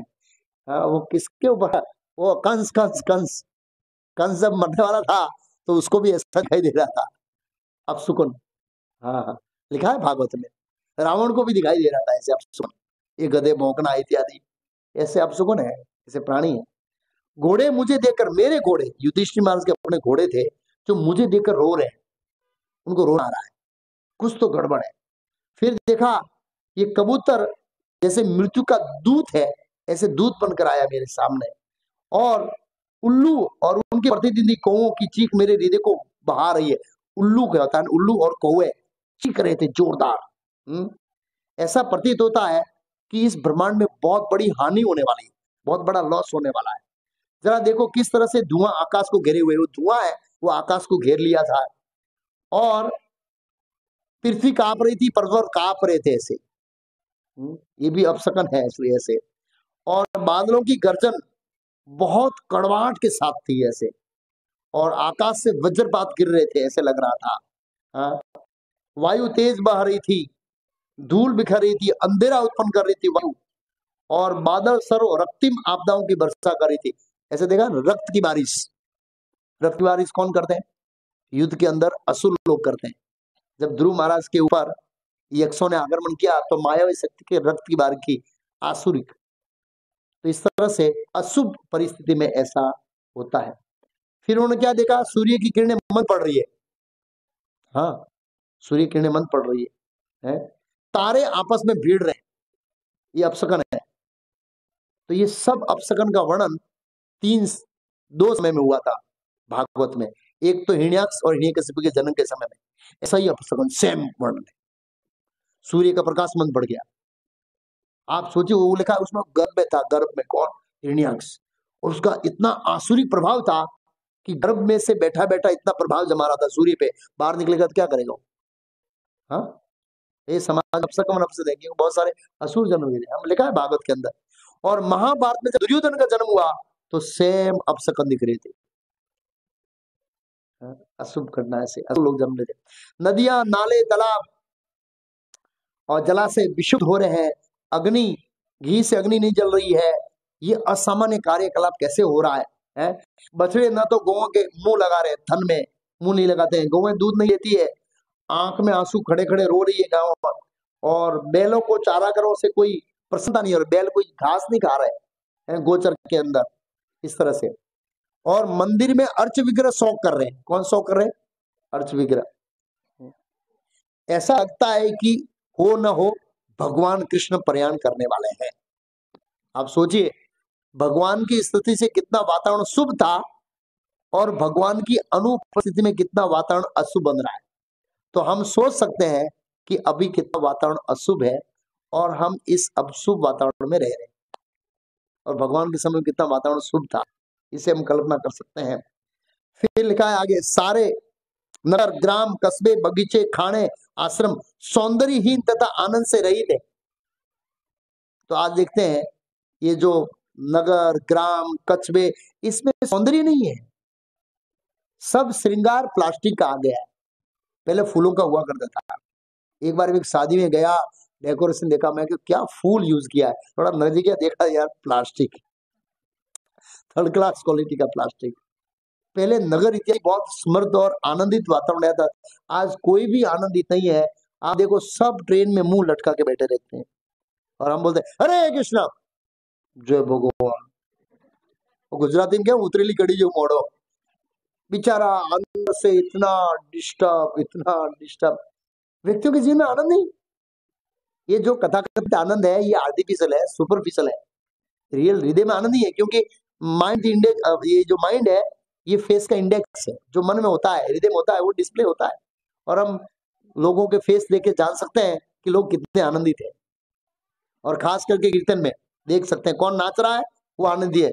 जो ऐसे पेड़ की तरह खड़ा है, ऐसे हिलता ही नहीं है, और हमारा भक्त पकड़ के क्या करता है, हिला हिला, ऐसे हिलाते हैं उसको, और थोड़ा थोड़ा हाँ, आनंद है यार, आनंद, हाँ हाँ, हरि बोल हरि बोल, ऐसे। और एक बार नाचना शुरू कर दिया फिर आनंद आ जाता है। दुखी व्यक्ति नहीं नाचता, दुखी व्यक्ति सुखी नाचता है। और कीर्तन से देख सकते हैं जामनगर के अंदर कितने लोग सुखी है और कितने लोग। कल कीर्तन होगा शाम को, गौर आरती के बाद, पीछे कैमरा घुमा देना सीसीटीवी, कितने लोग दुखी है कितने लोग सुखी है। ये तो प्रकृति के स्वाभाविक है। तो असामान्य घटना घटी है इस तरह से। मैं सोचता हूं कि पृथ्वी पर की सारी उथल पुथल विश्व के सौभाग्य की किसी बहुत बड़ी हानि को सूचन करने वाले हैं।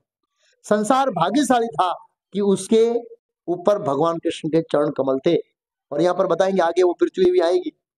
और मैं भाग्यशाली थी कि मेरे छता पर भगवान कृष्ण चलते और भगवान कभी चंपल बूट नहीं पहनते। क्यों? पृथ्वी को आनंद देने के लिए डायरेक्ट अपने चरण कमल, नहीं तो पृथ्वी को कृपा नहीं मिलेगी ना। डायरेक्ट अपने चरण कमल, ऐसे जिसकी कामना ब्रह्मा जी शिव जी से बड़े बड़े देवता करते हैं। वो पृथ्वी ने बोला जिनकी कल्पना शिव जी ब्रह्मा से बड़े बड़े देवता करते हैं, ऐसी में सौभाग्यशाली थी, आज मैं उनसे रहित हो गई हूँ, इसलिए मैं दुखी हूँ। पृथ्वी भी रो रही। और पृथ्वी जब प्रसन्न थी, तो प्रसन्न, जब आदमी प्रसन्न होता है ना तो सब कुछ देता है। प्रसन्नता के कारण वो अनाज दे रही थी, वनस्पतियां दे रही थी, सब कुछ, समुद्र मोती दे रहे थे। वो लिखा है युधिष्ठिर महाराज के राज्य में सब कुछ समृद्धिशाली था। जब पृथ्वी प्रसन्न तो सब कुछ प्रसन्न। आज दिन प्रतिदिन ये पृथ्वी क्या कर रही है, ले रही है, क्योंकि पृथ्वी प्रसन्न नहीं है, लोग पाप कर रहे हैं। इस संसार भाग्यशाली तक उस पर भगवान कृष्ण के चरण कमल अंकित थे, किंतु ये लक्षण सूचित कर रहे हैं अब आगे ये भाग्य नहीं रहेगा, जीवन के लोगों को दुर्भाग्य आएगा। तो युधिष्ठिर महाराज अशुभ लक्षणों को देख रहे थे, हैं कि अर्जुन आया 7 महीने के बाद। कहां से आया? द्वारका से। और क्या देखा उसने? द्वारके से आया, तमः पादयो निपत्तितम अया पूर्वम आतुरम अधा वंदनम अपबिंदुन सजंतम नयन अब्जो। उसने देखा, जब उसने राजा के चरणों पर नमन किया, किसने नमन किया? अर्जुन ने। तो युधिष्ठिर मान देखा कि अर्जुन के अंदर एक अपूर्व निराशा थी। वो निराशा भौतिक नहीं थी, याद रखना चाहिए। वो निराशा कैसी थी? आध्यात्मिक। वो भगवान कृष्ण का विरह था। अर्जुन पूरा आंख में से आंसू थे उनके, लिखा है। उनका सिर झुका हुआ था और कमल नेत्रों से, उनके नेत्र कैसे से? कमल जैसे। अर्जुन सौंदर्य में कम कुछ नहीं था, बहुत सुंदर था अर्जुन, जिसकी कोई कल्पना नहीं कर सकते। और उसका एग्जाम्पल कई बार मैंने मेरे लेक्चर में दिया, अर्जुन कितना सुंदर था। हम देखते हैं कि स्वर्ग की अप्सराएं इतनी सुंदर होती है कि बड़े बड़े ऋषि जो आत्मा संयम और मन को वश में करने का प्रयास करते हैं, वो भी उनको देखते हैं तो गिर जाते हैं। ऐसी अप्सरा अर्जुन को देखकर पागल हो गए। टॉप 10 में नंबर 1 उर्वशी। इतना अर्जुन सुंदर था, एक एग्जाम्पल दे रहा हूं, इतना सुंदर था। कमल जैसे लगा, कमल नेत्र, कमल जैसे उनकी आंखें थी, आंसुओं से भरा हुआ था। फिर क्या हुआ? विलोके उक्ति हृदय विषयाम अनुज नृप परसदेशु अनमध्य स्मरण नारद इतिरम। हृदय की उद्विग्नताओं के कारण अर्जुन को पीला हुआ देखकर, पीला हो गया था अर्जुन, ऐसे पीला मतलब से राजा युधिष्ठिर ने नारद मुनि के बताए संकेत का स्मरण करते हुए अर्जुन को पूछा। उनको पता लग गया भगवान कृष्ण चले गए, नहीं तो अर्जुन इतना दुखी नहीं हो सकता। युधिष्ठिर वाच कच्चित आर्यम पुर्याम न सुता सुखमासते मधु भोज दसार आहा सात्वा तदनंगप्ष्णे। ये अलग अलग वंश के नाम ले रहे। महाराज युधिष्ठिर ने कहा, मैं भाई मुझे बताओ कि हमारे मित्र संबंध यथा मधुवंश, मतलब एक पूरे वंश को ही पूछ ले, एक एक का नाम पूछेगा समय लगेगा। पूरे वंश, मधुवंश, भोजवंश, दसार वंश, आहार वंश, सात्वत वंश, अदग वंश, यदुवंश के सारे सदस्य सुख से दिन बता रहे हैं, समाचार पूछ रहे हैं। मेरे आदरणीय नाना सुरसेन प्रसन्न है ना, मेरे मामा वसुदेव तथा उनके छोटे भाई ठीक तो है ना। इस तरह से सबका एक एक का समाचार पूछेंगे। आप सोचिए, युधिष्ठिर महाराज एक चक्रवर्ती सम्राट राजा थे और अपने मित्रों का एक एक का नाम लेकर विस्तार से पूछ रहे हैं, तो हम समझ सकते हैं उनका घनिष्ठ संबंध कितना होगा। हम पूछते हैं तो परिवार में एक दो का नाम पूछते हैं। मैं घर से फोन आता समाचार पूछता हूं तो क्या पूछता हूं, कितनी विकेट गई और कितनी नहीं आई। मैं घर जाता हूं पूछता हूं केटली आत्मा आई यानी केटली आत्मा, तो उससे ये आत्मा गई और ये आत्मा नहीं आई। अभी अभी रूप रघुनाथ महाराज भरूच में आए थे, तो भरूच में एक भक्त का जन्म हुआ था। ओ न्यू डिवोटी। वास्तव में वो भक्त भाग्यशाली है। एक भक्त का इस्कॉन मंदिर भरूच में जन्मा हुआ, 1 महीने में उसकी मंगल आरती शुरू हो गई हो। उसकी माँ रोज मंगल आरती में लेके आती है, रोज भगवान का दर्शन करते, रोज तुलसी आरती घुमाती है पकड़ के। जैसे वो सूतक पूरा हो ना 1 महीने, मंगल आरती शुरू हो गई। मैं बोला क्या आत्मा है भाई, हम कितने दुर्भाग्यशाली है कि आधा जीवन काटने के बाद भक्ति मिली। ये जीव, ये महात्मा कितना भाग्यशाली है, 1 महीने मंगल आरती शुरू हो गई। 16 माला उसको सुलाते बच्चे को, यहाँ बैठ के 16 माला मंदिर में करती है माँ। ये माताओं को समझना चाहिए कि बच्चों को कैसे भक्त बनाना है, कैसे महाभागवत बनाना है। यस, प्रभुपाद गुरु पूजा में उसके हाथ से फूल अर्पण कराते हैं। 1 महीने से फूल अर्पण शुरू कर दिया प्रभुपाद जी को गुरु पूजा में। माँ तो करती बच्चे के हाथ में देती है और फूल रखाती है। कितना भाग्यशाली जीव है। तो इसलिए वो भक्ति ठाकुर ने भजन गाया, कीट जन्म हो हूं यथा तु यादास बहिर्मुख ब्रह्मा जन्मे नहीं आस। कि कीट जन्मों का चलेगा, भक्त के घर में मुझे जन्म दो। तो कितना महत्वपूर्ण भगवान को मांगना चाहिए, क्योंकि एक जन्म में तो हम भगवान के धाम नहीं जाएंगे। भगवान को बोला ऐसे भक्त के जन्म घर में जन्म दो, 1 महीने में मेरी मंगल आरती शुरू हो जाए बस। लेकिन उसके लिए पहले मंगल आरती करना पड़ेगा प्रैक्टिस।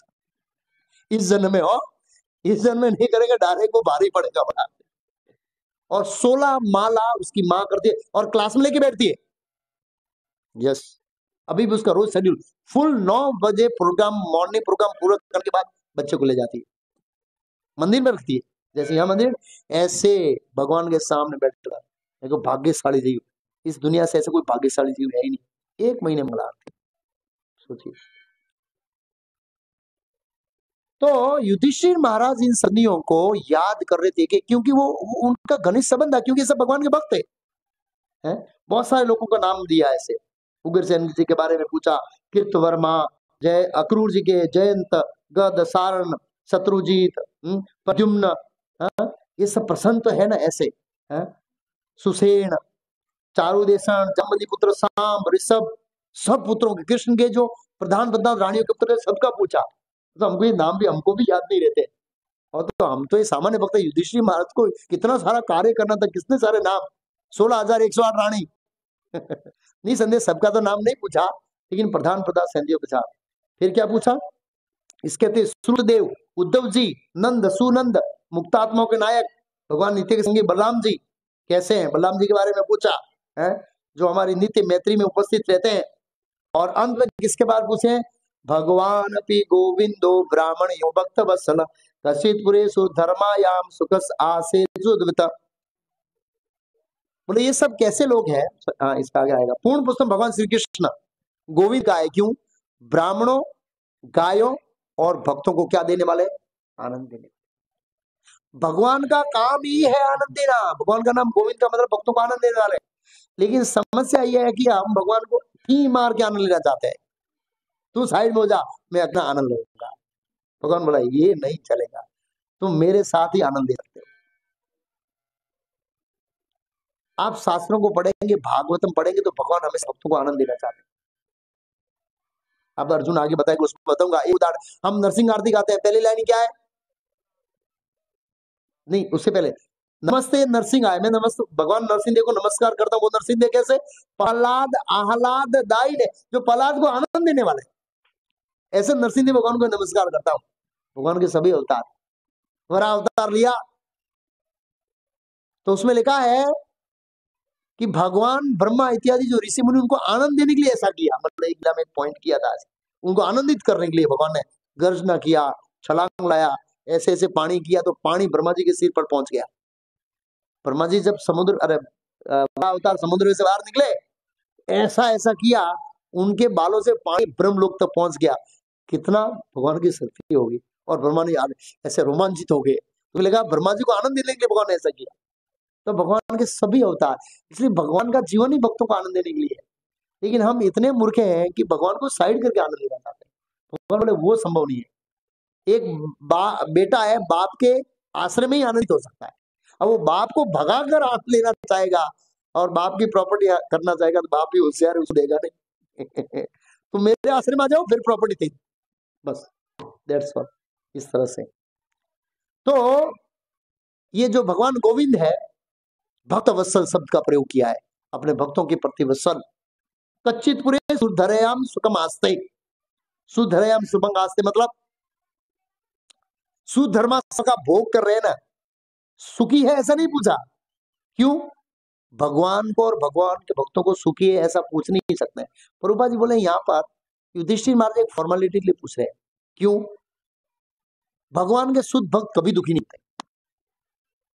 हम पूछे केम छो, क्या जवाब मिलता है? मजा में। कोई मजा में होतो नहीं हो, બધા दुखी जो है। पर बोले केम छो, मजा में। तो भगवान के भक्तों को नहीं पूछना चाहिए। श्रीमद् भागवत के 34 स्कंद में आता है, जब पृथु महाराज के बाद 4 कुमार आते हैं, तो पृथु महाराज ने कहा, हे भूदेव, हे ब्राह्मणों में आपको ऐसे नहीं पूछोगे आप कैसे, क्योंकि आप हमेशा परमानंद में रहते हैं। भगवान का भक्त परमानंद में रहता है, ऐसे नहीं पूछोगे आप कैसे, क्योंकि आप सुखी है। और पृथु महाराज ने बोला, एक भौतिकवादी, एक सामान्य व्यक्ति को भी नहीं पूछना चाहिए केम छो, क्योंकि वो दुखी रहेगा। कोई मतलब ही नहीं है। आप पूछने से सुखी होगा। आप पूछेंगे केम छो, वो बोलेगा मजा में छो। कोई मजा होता नहीं है, बोलने से मजा में नहीं होता है, बराबर ना। लोग दिवाली को लिखते हैं, क्या बोलते हैं? हैप्पी न्यू ईयर बोलते हैं लोग। हैप्पी न्यू ईयर बोलने से कोई हैप्पी होता है? हैप्पी होने के लिए कुछ करना पड़ेगा। और प्रभुपाद बोले क्या? Chant Hare Krishna and be happy. ये हैप्पी होने का फॉर्मूला है, हरे कृष्ण महामंत्र का जप करना। और जप करते हैं वही हैप्पी होते हैं। एक बहुत बड़ा रिसर्च किया गया, एक किसी को कॉलेज प्रोजेक्ट दिया गया। ये प्रसन्न आत्मा प्रभु हमारे बता रहे थे विद्यानगर के एक बार अनाउंसमेंट में, कि उनको ऐसे पूछा गया, वो प्रोजेक्ट दिया गया कि इस दुनिया में सुखी कौन है। ऐसा पीएचडी किया उसने और लिखा कि हरे कृष्ण वाले ही सुखी है और कोई सुखी नहीं। ये सत्य घटना बता रहा हूँ, सत्य घटना बता रहा हूँ। इस तरह तो भगवान भोग कर रहे हैं कि नहीं, इस तरह से आया। फिर क्या करें आगे? मंगलाय स लोका नाम सेवाय भयास्ते यदुकुला लाभो धावो अनंत सुख अपमान। परम भुक्त आदि भगवान जो मूल अनंत है, बलराम यदुवंशी सागर में समस्त ब्रह्मांड के कल्याण के लिए, सुरक्षा तरुन्नति के लिए निवास कर रहे हैं। सारे यदुवंशी भगवान की भुजाओं द्वारा सुरक्षित रहकर वेंकुट की भांति जीवन जी रहे, वेंकुट वासियों की भांति। ये जो द्वारकावासी जीवन जीते थे, कैसे जीवन जीते थे? उनका जीवन कैसा था? वेंकुट में लोग जीते हैं ना, एकदम निर्भयता और पूर्ण ऐश्वर्यमान, ऐसे जीवन जी रहे थे, जीवन का आनंद उठा रहे थे। फिर क्या लिखा? समस्त सेवाओं के सर्वाधिक महत्वपूर्ण भगवान के चरणों की शुश्रूषा करने मात्र से द्वारका स्थित सत्य भावा ने, अधिक सिंह के रानियों ने भगवान को प्रेरित किया कि देवताओं को जीत ले और उनके देवताओं के लिए भोग्य वस्तु है वो कहा जाए भगवान। फिर यदुओं की महिमा बता रहे हैं। क्या बताते हैं? यथ बाहुदंड अद्भुत अनुजीवीन यदु परवीयाहि अनुभोग्यः मुहु अधिक्रांति अंद्रिया वाम बला सभाम सुधर्मा सुरसतम उग्रीना। बड़े बड़े यदुवंशी वीर भगवान कृष्ण की बाहों से, भुजाओं से सुरक्षित होकर निर्भय बने रहते हैं। यदुवंशी कभी डरते नहीं थे। क्यों? उनको किसका आश्रय था? भगवान कृष्ण का। और अतः उनके चरण उस सुधर्मा के सभा भवन में पढ़ते रहते भगवान कृष्ण के, जो देवताओं के लिए थी, लेकिन यदु लोग उठा के ले आए। आप सोचिए, यदु भगवान के बहुत प्रिय थे, और जो प्रिय व्यक्ति होता है अपने प्रियतम को सर्वोच्च चीज देना चाहता है। क्या देना चाहता है? सर्वोच्च श्रेष्ठ चीज देना चाहता है। तो यदुओं ने देखा कि इस ब्रह्मांड के अंदर सबसे श्रेष्ठ राजसभा किसके पास है? बोला देवराज इंद्र के पास। चलो उठा के ले आते हैं। वो किसके पास होनी चाहिए? कृष्ण के पास। जाके बताया तुम लोगों की नहीं है राजसभा, ये कृष्ण की है, हम उठा के ले जा रहे हैं। और देवताओं को हरा दिया। आप सोचिए, देवता मतलब देवराज इंद्र के छत्र छाया में, जिसके हाथ में वज्र इत्यादि रहता है, शक्ति इत्यादि रहता है, हरा के लिए। और पूरी सभा को उठा के कहां स्थापित कर दिया? राजसभा को, द्वारका में। यहां पर लिया है, श्रेष्ठ चीज कृष्ण को अर्पण करनी चाहिए। कैसी चीज? और हम एकदम नकम्मी चीज कृष्ण को अर्पण करते हैं। क्या? दान पेटी खोलिए, ज्यादातर फटी हुई नोट निकलेगा। जब मोदी नोट चेंज करता है ना, तो ज्यादा वो नोट यहाँ पर आती है, जो नहीं चलने वाली है। ऐसा होता है ना, ज्यादातर नोट फटी निकलता, कहीं नहीं चलती है, वो कहां चलेगी? लोग जीवन अर्पण करते हैं ना, जीवन। भगवान को फ्रेश फूल अर्पण करना चाहिए। हम ये फूल कर्मा जाता है तब अर्पण करते हैं। एक बार परम पूज्य लोकनाथ महाराज पूना लेक्चर दे रहे थे, मैं बैठा था वहां पर। एक 80 साल के बूढ़े व्यक्ति थे, और उसने पीछे बैठे थे बेचारे कुर्सी पर, ऐसे बुजुर्ग थे। कोई भक्त के माता पिता होंगे क्या? पूछा, मराठी में पूछा, मैं समझ गया वो ऐसे क्या कहना चाहते हैं। पूछा कि महाराज मैं अभी जीवन समर्पण भगवान को कैसे कर सकता हूँ? महाराज के फूल कर्मा यो से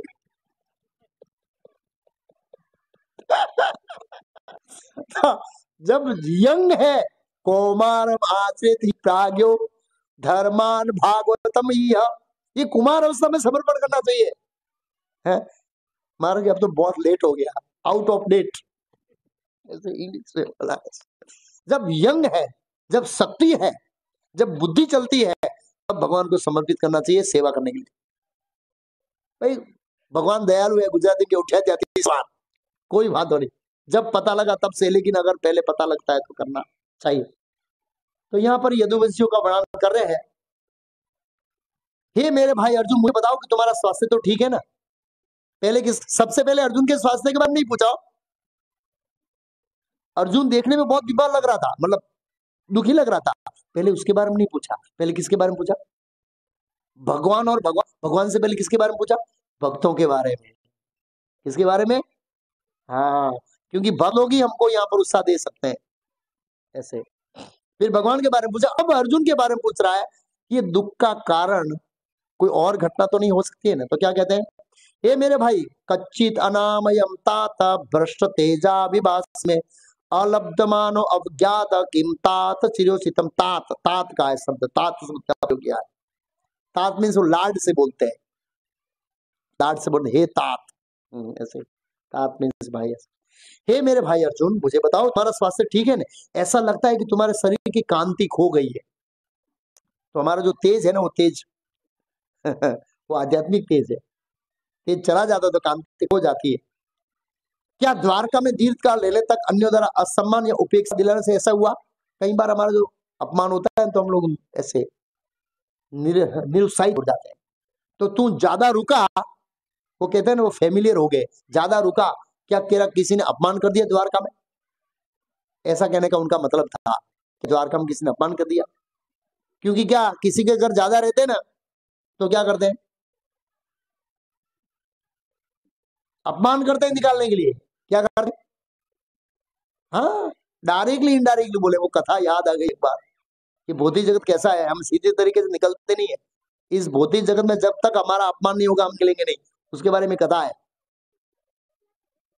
एक भाई था, उसकी 8 पुत्रियां थी, और मई महीने का वेकेशन हुआ, और सब भांजाओं के साथ सब आए नाना के घर में।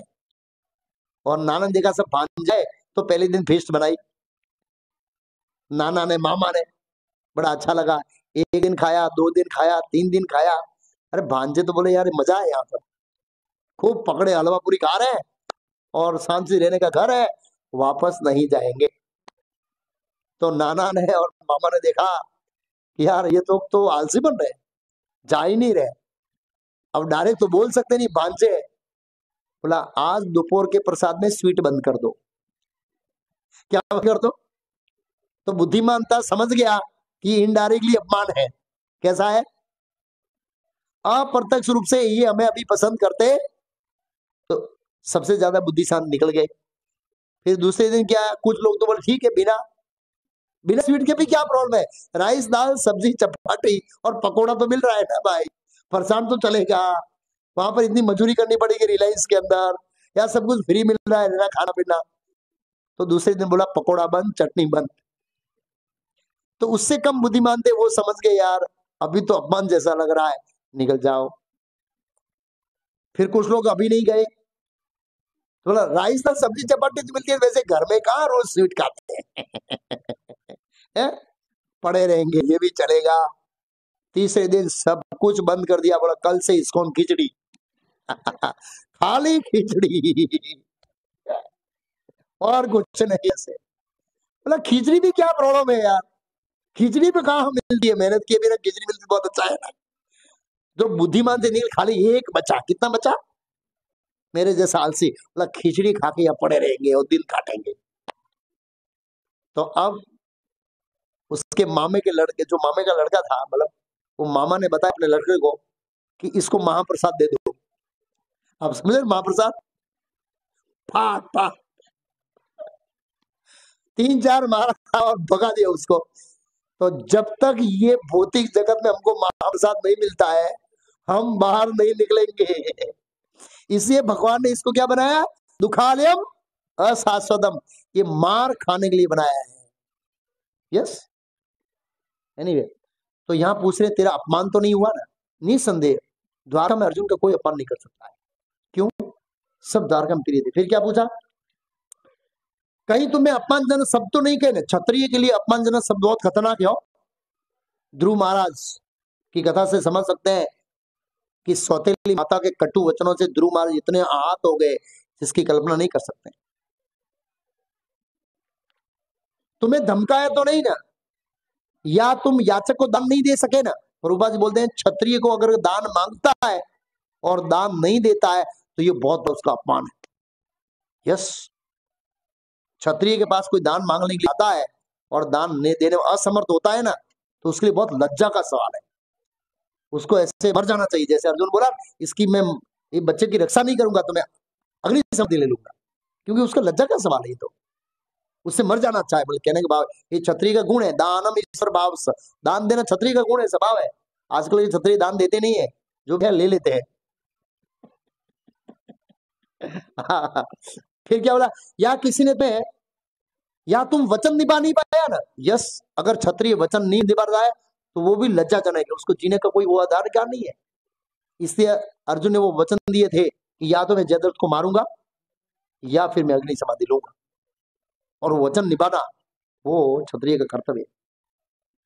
कच्चित प्राणम बालम गमम वर्धरोगिणी स्तरियम शरणो सुतम सतम चास्ति शरणम प्रदा।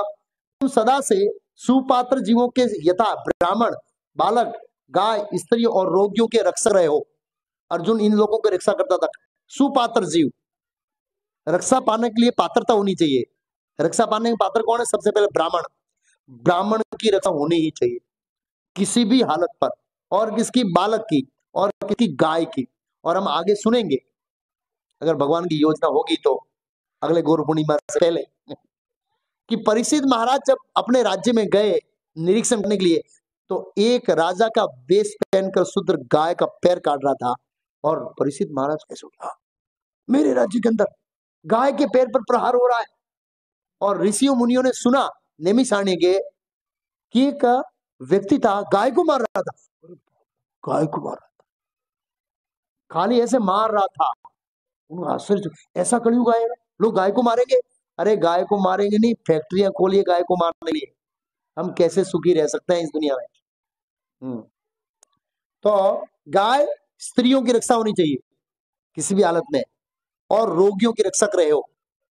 प्रभुपाद जी लिखे अगर क्षत्रिय इनका रक्षण नहीं कर सकता है तो ये उसके लिए लज्जाजनक है और ये गिल्टी फील कराता है। गिल्टी को क्या बोलते हैं, निराशा का कारण बनता है? क्यों ये सब है? प्रभुपाद जी बोले ये सब समाज के लिए बहुत उपयोगी है। गाय उपयोगी है, ब्राह्मण उपयोगी है, बालक उपयोगी है, स्त्रियां उपयोगी है, ये सब उपयोगी है।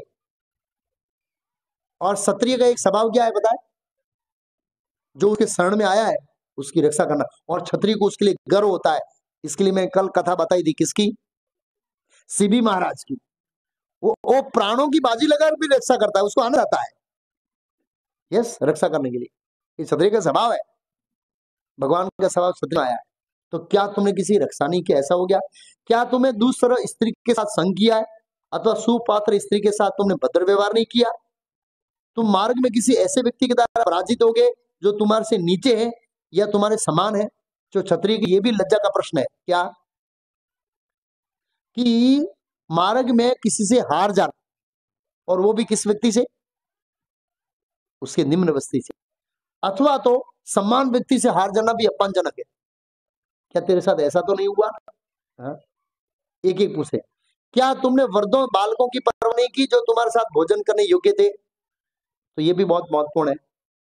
आप देख सकते हैं परम भक्ति विकास महाराज आते हैं, प्रसाद देते हैं, सबसे पहले कौन, माता और बालक। ये कल्चर है, पहले प्रसाद माताओं को बालकों को देना चाहिए, यस वृद्धों को देना चाहिए, फिर जवान लोग का नहीं चाहिए। जवान लोग पहले ही खड़े हो जाते हैं लाइन में, ऐसा नहीं होना चाहिए। वृद्ध बालक स्त्री को पहले, उसके बाद, ये कल्चर है हमारा। और प्रभुपाद जी बोले गृहस्थ का धर्म है किस तरह से उसको निभाना चाहिए धर्म। अगर नहीं निभाना है, नहीं निभाया तो लज्जा है। क्या तेरे साथ बैठने के लिए, तेरे साथ खाने के लिए आए हो और तुमने मना कर दिया हो, तो ये भी एक उसका ग्लानि का कारण बन सकता है। क्या तुमने उन्हें छोड़कर अकेले भोजन किया? क्या तुमने कोई अक्षम्य गलती की जो निंदनीय मानी जाती, या तुमने ऐसी गलती कर दी बहुत निंदनीय मानी जाती है? अथवा कहीं ऐसा तो नहीं है ना कि इसलिए तुम रिक्त अनुभव करे क्योंकि तुमने अपने घनिष्ठ मित्र भगवान कृष्ण को छोड़ दिया हो? मतलब घूमते फिरते कहाँ आ गए, वही पॉइंट पर आ गए कि हो न हो, ये सभी लक्षण जो मुझे अपशकन दिखे, अर्जुन की स्थिति, ये सब इंगित करते हैं कि भगवान कृष्ण क्या हुए, चले गए।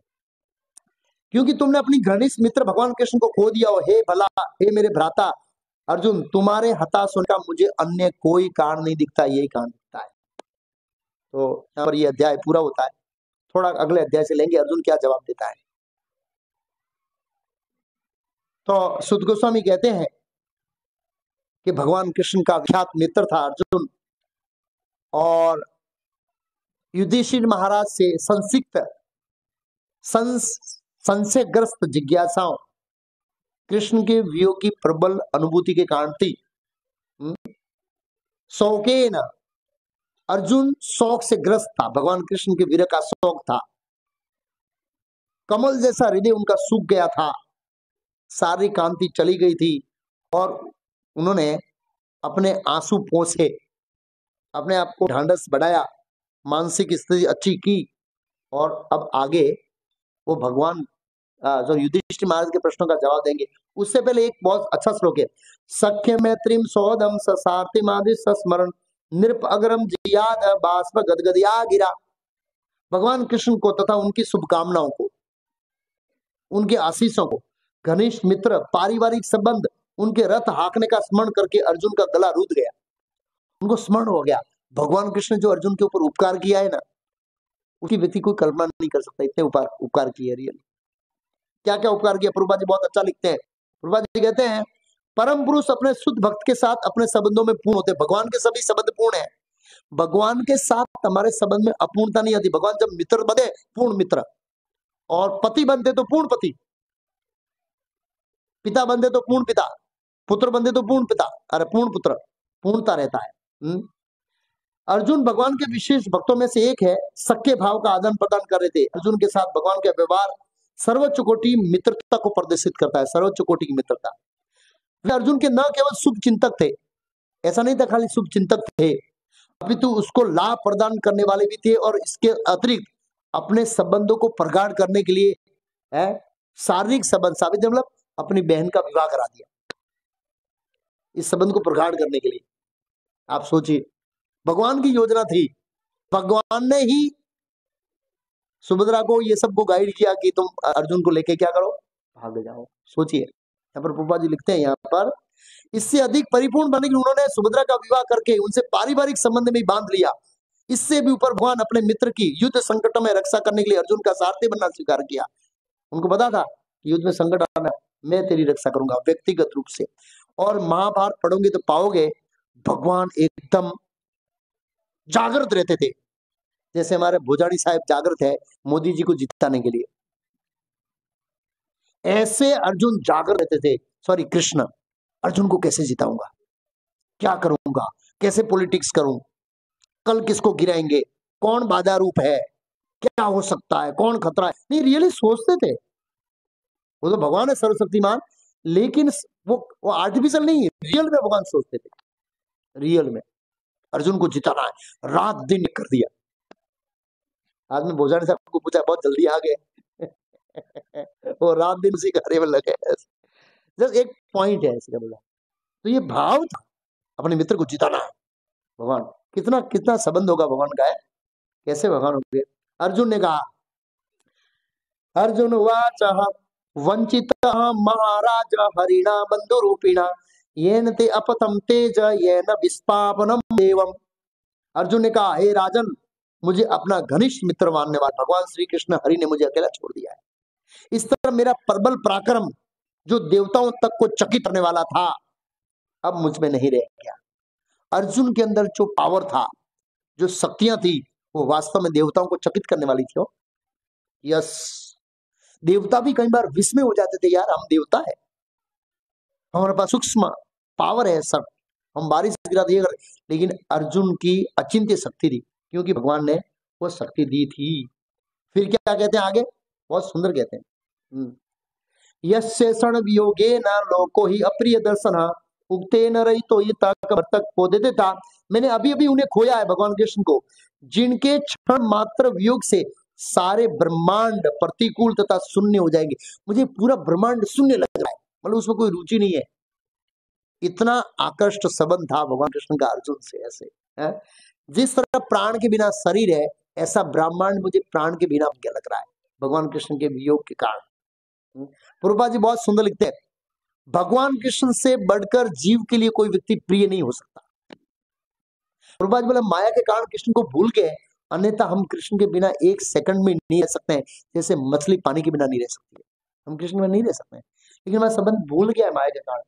हम कृष्ण से इतने आकर्षित, इतने घनिष्ठ है, जिसके कोई व्यक्ति कल्पना नहीं कर सकता है। और याद रखिए, भगवान कृष्ण को हम भूल गए, लेकिन भगवान हमको याद कर रहे हैं। यस, इसलिए तो भगवान या भक्तों को बेचकर, प्रभुपाद जी को बेचकर इस्कॉन की स्थापना करके संदेश देते हैं। फिर क्या कहते हैं, यत्पाद संस। अब अर्जुन क्या करेगा, अर्जुन भगवान ने जो विशेष विशेष उपकार किए हैं उनको याद करेगा। तो एक यहां पर लूंगा मैं, है? क्या कहते हैं अर्जुन, हाँ, प्रभुपाद जी एक तात्पर्य बहुत अच्छा लिखा है। अर्जुन ये सब देखेगा कि भगवान की कृपा के बिना ये संभव हो पाया नहीं, तो नहीं, देवताओं को भी चकित करने वाली शक्ति थी मेरे अंदर, वो अब मुझ में ही रहेगी। प्रभुपाद जी बोले, किराए की पगड़ी पर किसी को गर्व नहीं करना चाहिए। इसकी पगड़ी पर, अगर किराए की पगड़ी राजा बन गया तो मैं सोचता हूँ मैं राजा बन गया। भाई राजा नहीं है, ये ड्रेस भाड़ा है। हम ड्रामा में लाते हैं ना, भाई ड्रेस भाड़े का है, अपना नहीं है।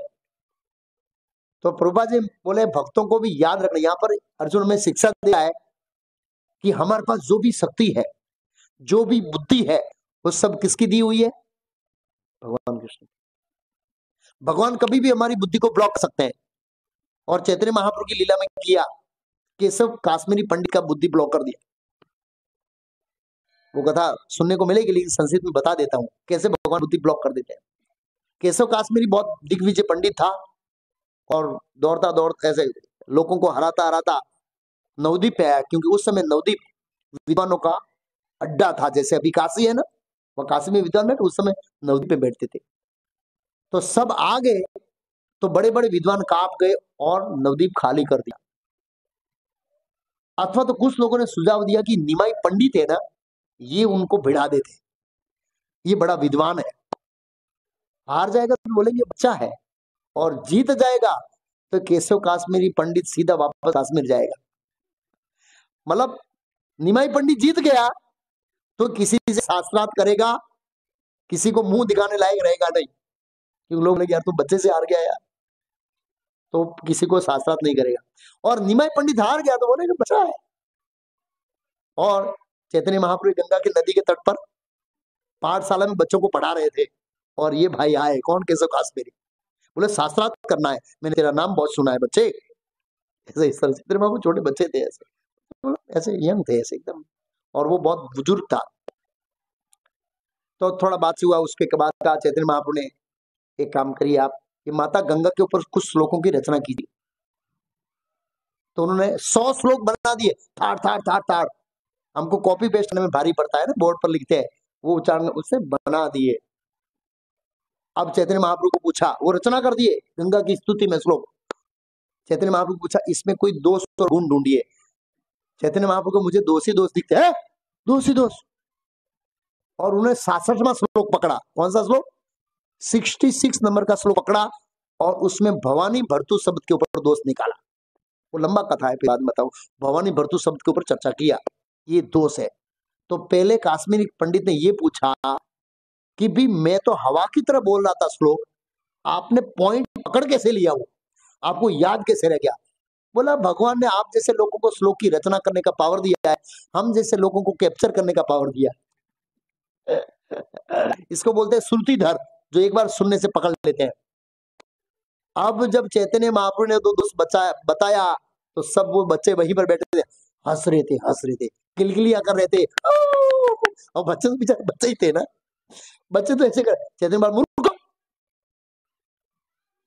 भारतवर्ष का दिग्विजय पंडित है, ये यहाँ पर जमीन में घुस जाएगा, इसकी इज्जत का सवाल है, हंसो मत। चैतन्य महाप्रभु बच्चों को चुप, हंसो मत, इसकी इज्जत खराब हो रही है। अब उसने क्या किया, उसको माइंड में था कि चैतन्य महाप्रभु का तर्कों का खंडन कैसे कर सकता हूं। श्लोक बोलने जाता है भूल जाता, श्लोक बोलने जाता है भूल जाता, ट्राई करता है, श्लोक यहां से यहां तक आता ही नहीं, यहां पर अटका दिया। यस, नहीं बोल पाया, हार गया, लज्जित होकर रात को सो गया। और नहीं सोया नहीं, सरस्वती देवी की पूजा किया। सरस्वती माता ने वरदान दिया, क्या वरदान दिया था? इस दुनिया में कोई व्यक्ति तेरे को पराजित नहीं कर सकता है। सरस्वती पूजा करने के बाद सरस्वती देवी आपका आशीर्वाद फेल हो गया। सरस्वती देवी प्रकट हुई, सबने बोला फेल नहीं हुआ है। अरे मैं एक बच्चे से हार गया भाई, कोई विद्वान से हारता तो कुछ कोई बड़ी बात नहीं, बच्चे से हार गया, मेरी इज्जत का सवाल है। सरस्वती देवी क्या मूर्ख, वो तो मेरा स्वामी है, भगवान कृष्ण है। मैंने तेरे को मनुष्य को पराजित करने का वरदान दिया था, भगवान को पराजित करने का वरदान नहीं दिया। जा सुबह में माफी मांगना और उसका शरण ले ले, तेरा उद्धार हो जाएगा। दूसरे दिन सुबह में जाता है और चैतन्य महाप्रभु के चरणों पर माफी मांगता है। चैतन्य महाप्रभु ने बोला किसी को बताना नहीं ये घटना, सरस्वती देवी ने तेरे को इस तरह बोला है, क्योंकि वो लीला में निमाई पंडित के रूप में विख्यात थी। यस, बाद में बहुत बड़े भक्त बन गए। तो कहने का मतलब ये है, भगवान कभी भी किसी की बुद्धि को ब्लॉक कर सकते हैं। तो व्यक्ति को न तो अपने ज्ञान पर, न अपनी बुद्धि पर, न अपनी शक्ति पर, न अपने धन ऐश्वर्य घमंड होना चाहिए। याद रखना चाहिए, किराए की पगड़ी है।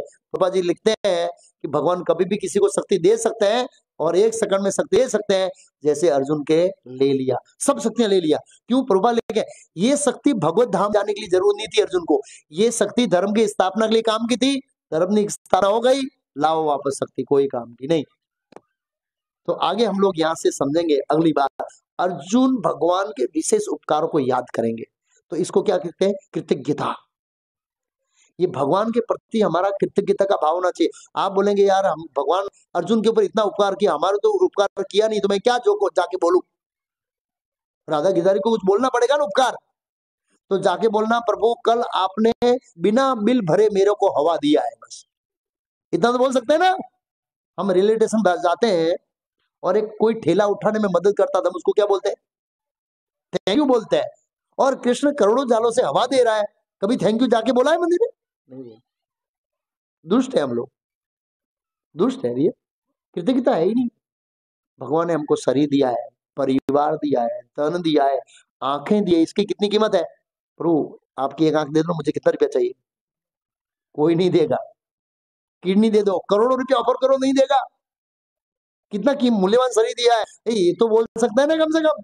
अब शास्त्रों की स्तुति बाद में, जो भगवान हम देते हैं सूर्य चंद्र तारा खाना पीना, उसका आभार व्यक्त करें तो ही मानव कहलाएंगे। मानव, हम मानव भी नहीं है।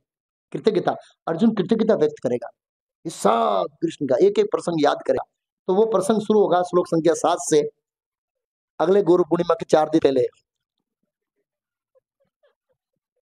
अगर भगवान कृष्ण की चारी तो आप घर में पढ़ सकते हैं, लेकिन हम साथ में मिलकर चर्चा करेंगे।